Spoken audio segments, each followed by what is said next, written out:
गेल्या 2 दिवसापूर्वी सुद्धा गोपीचंद पडळकर याने संभाजी ब्रिगेडच्या विरुद्ध काहीतरी गरळ ओकली होती आणि काल सोलापूरात आले असता त्यांनी संभाजी ब्रिगेडवर आक्षेपार्ह विधान केली। तर गोपीनाथ पडळकर हे एक आमदार आहेत, मला असं वाटत नाही की ते आमदारच्या लायकीचे आहेत, कारण गल्लीतला लीडर कसा असतो तसं त्यांचे वक्तव्य आहे। त्यांना संस्कृती सुसभ्यतापणा त्यांच्यात दिसून येत नाही। एखादा ज्येष्ठ नेता असू दे किंवा महिला असू दे, त्यांच्यावर अश्लील भाषेमध्ये गरळ ओकणं एवढंच काम याचं आहे। मुळात पडळकर यांना संभाजी ब्रिगेड ही कळलीच नाही। त्यांनी म्हटलं की जातीय दंगली भडकवणं हे संभाजी ब्रिगेडचं काम आहे। पडळकर हे फक्त तुझं काम आहे की वंजारी मराठा, मराठा धनगर, मराठा ओबीसी मध्ये वाद लावण्याचं काम आणि आपल्या या सनातनी चाटुगिरी करण्याचं काम तू पडळकर करत आहे।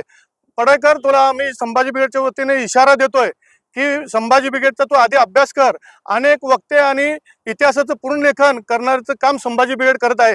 संभाजी ब्रिगेडने आतापर्यंत 800 ते 8000 लोकांना दुबईमध्ये परदेशामध्ये उद्योग व्यवसायाची संधी उपलब्ध करून दिलेली आहे।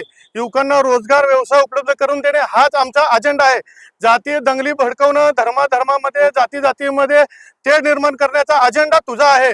तरी आज आम्ही या ठिकाणी राजमाता अहिल्यादेवी होळकर यांच्या पुतळ्यास पुष्पहार करून एक गोपीचंद पडळकर यांना एक पत्र संभाजी ब्रिगेडच्या वतीने आम्ही आज या ठिकाणी पाठवणार आहोत।